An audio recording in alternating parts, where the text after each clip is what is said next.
इहो सुवाल थियो जो तवाफ़ ज़ियारा खां पोइ सही करणी आहे या न, त यादि रखो जीअं उमिरे में सही वाजिबु आहे अहिड़े तरीक़े सां हज में बि सही वाजिबु आहे।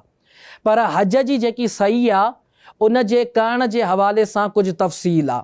उहा तफ़सील इहा आहे जो घणे क़दुरु ईअं हूंदो आहे त पंहिंजी आसानी जे लाइ, अगरि केरु आसानी लाइ करे थो, को हाजी सगोरो वक़ूफ़ अरफ़ा खां पहिरियों हज जो एहराम ॿधी करे सही करे थो छॾे, त पोइ उनखे तवाफ़ ज़ियारा में करण जी ज़रूरत नाहे। पर कुझु मामलनि में ॿितड़ थी सघे, डबलिंग थी सघे, या हाजी पाण परेशान थो थी सघे।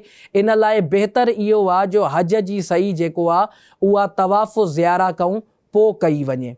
हाणे जॾहिं तवाफ़ ज़ियारा खां पोइ हज जी सही थींदी, छो त हज जी सही त वाजिबु आहे, उनखे छॾिणो न आहे, तवाफ़ ज़ियारा खां पोइ थींदी। ऐं तवाफ़ ज़ियारा जंहिं वक़्तु माण्हू कंदो उन वक़्तु उहो एहराम खां ॿाहिरि अची वियो, छो त उन त मथो कूड़ाए छॾियो, या औरत ई त उन वार कटराए छॾिया, त हाणे उन में इज़्तिबा यानी जेको कुल्हो खुलियो रखिणो आहे उहा सूरत इन में न ईंदी।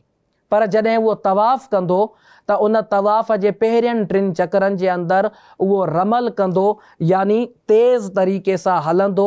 जीअं माण्हू डोड़ंदो आहे बिल्कुलु न डोड़ंदो, डोड़ वारी सूरत इख़्तियार कंदो ऐं हलंदो पहिरियनि 3 चकरनि में। बाक़ी 4 चकर जेके आहिनि उहे नॉर्मल हालत में कंदो ऐं उन खां पोइ जेको आहे उहो सफ़ा मरवा जी सही कंदो। सिंधी सोशल मीडिया पेज खे लाइक कयो, फॉलो कयो ऐं शेयर कयो।